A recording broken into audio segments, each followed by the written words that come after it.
On December 5th, the Los Angeles City Council voted unanimously to ban new oil and gas wells within city limits and phase out existing ones within 20 years. Los Angeles has 26 oil and gas fields and more than 5,000 oil and gas wells, though not all of these are currently in operation. According to Councilmember Paul Krikorian, when this ordinance goes into place, there will be no new oil and gas production whatsoever. There are two huge benefits to this. The first is that phasing out existing wells protects the health of residents who live near oil wells, which has been a huge environmental justice issue for decades since the wells release toxic pollutants and are primarily in low-income and non-white neighborhoods.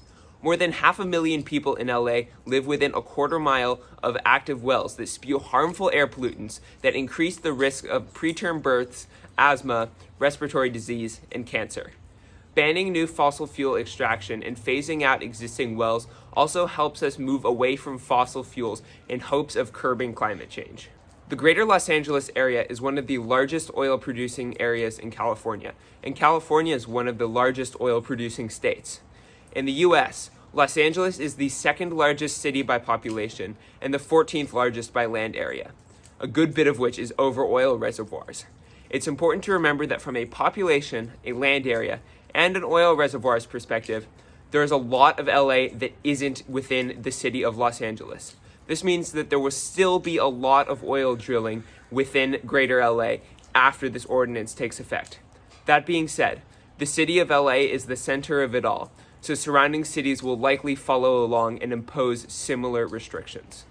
This decision comes on the heels of the California legislature voting to ban new oil and gas wells near homes, schools, parks, hospitals, and other sensitive locations. Other cities in California have passed or are planning to pass similar legislation, and LA hopes to reach 100% carbon-free energy by 2035. The main argument from the oil companies against this ban is that it will increase LA's reliance on foreign oil. These companies like to forget that building new renewable energy plants is cheaper than maintaining most fossil fuel plants, so it would make financial sense for the city to shift away from using oil, foreign or not, as quickly as possible anyway. This is what we need to be seeing more of.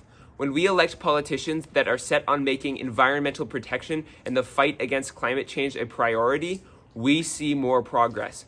But we can't wait around until the next election, so please pressure the politicians currently in power to do more.